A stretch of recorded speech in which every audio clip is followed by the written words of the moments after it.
শুভ সকাল বন্ধুরা, তোমরা সবাই কেমন আছো? আশা করি খুব খুব ভালো আছো, ভালো থেকো। আমরাও বেশ ভালোই আছি, দেখে বুঝতেই পারছো আজকে একটু অন্যরকম ব্লগ তোমাদের সাথে শেয়ার করতে চলেছি।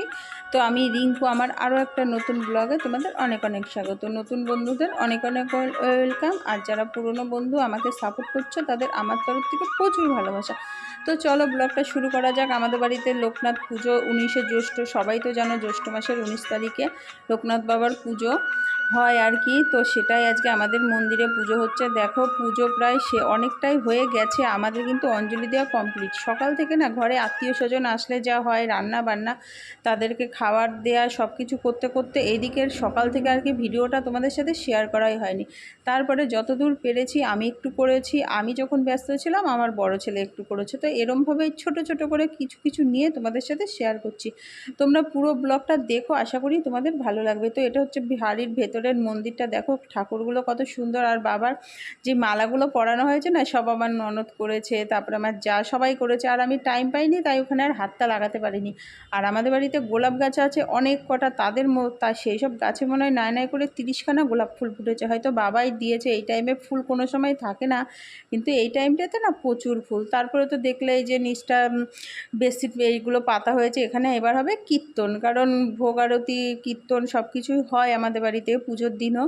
তো এখন দেখো সবাই কীর্তন এসে এখানে শুরুও করে দিয়েছে, কীর্তনটা হচ্ছে। আর এখন বসে বসে করছে, যখন ভোগ আরতিটা হবে তখন, কারণ ভেতরে না এখন সব ভোগ টোগ সাজাচ্ছে, সেই ভোগটাও তোমাদের সাথে শেয়ার করা হয়নি। প্রথমে যখন পুজো হয়েছিল যজ্ঞর আগে, সেটা তো শেয়ার করেছি, যজ্ঞর সময় আমি ছিলাম না, সেটাও শেয়ার করা হয়নি। তো কী আর করা যাবে, যতদূর পেরেছি। আবার সব কিছু শেয়ার করতে গেলে ব্লগটা অনেকটা বড় হয়ে যাবে, তখন তোমাদের কাছেও ভালো লাগবে না। আর আমি সবসময় কিন্তু ছোট্ট ব্লগই দেওয়ার চেষ্টা করি তোমাদের সাথে।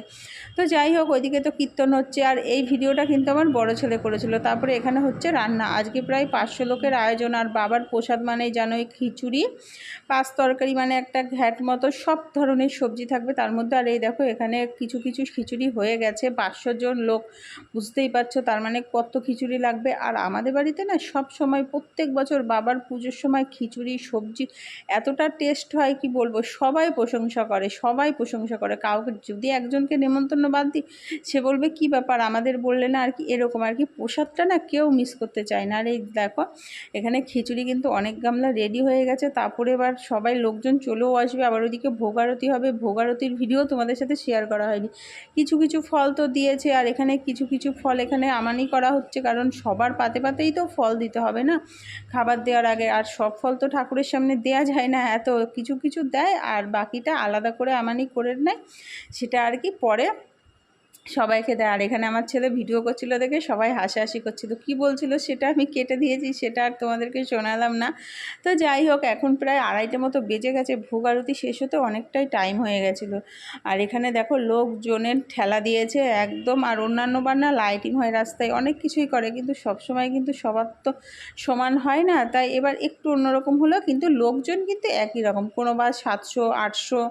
আবার এটা কিন্তু বারোয়ারি না, এটা পুরো আমাদের নিজস্ব, আমার যা ভাসুর সবাই মিলে আর কি, এটা পুরো নিজস্ব।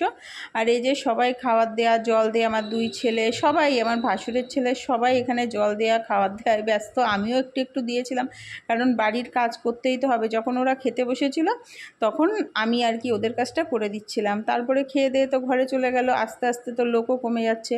তো যাই হোক, তারপরে তো আমি কি শাড়ি পরেছি সেটাই তোমাদের সাথে শেয়ার করা হয়নি। এখন 3টে 3:30 মতো বাজে, আমার চোখ মুখের অবস্থা দেখে বুঝতেই পারছো, একদম গরমের মধ্যে সেই অবস্থা, মুখ টুক কালো হয়ে ঘেমে একাকার হয়ে গেছি। তো বিকেলবেলা তো স্নান টান করাই হবে, কাজকর্ম সেরে সবাই গেলে ঘর দুয়ার মুছে, কাজের আর শেষ হয় না। আর বাড়িতে একটা অনুষ্ঠান হলে বুঝতেই পারো তার কিন্তু আরও আলাদা একটা প্রেশার থাকে। তো এই আর কি, তো বাড়িতে পুজোটা তো সব কিছুই তোমাদের সাথে শেয়ার করলাম। আর এইদিকে আবার এরা পুজো খেয়ে হয়ে প্রসাদ টোসাদ খেয়ে আবার মাঠে গেছে এই কচুর শাক লতিমতি আনতে। কচুগুলো অন্য কারো জমি থেকে এনেছে, এখানে আমার যা ননদ সবাই গেছিলো, আমি আর যাইনি। তো তারপরে এই যে চলে আসছে বাড়িতে। তো যাই হোক, যদি ভালো লাগে অবশ্যই লাইক কমেন্ট শেয়ার করো, চ্যানেলটা সাবস্ক্রাইব করো, আর অবশ্যই তোমরা কিন্তু পাশে থেকো, আমিও থাকবো। টাটা।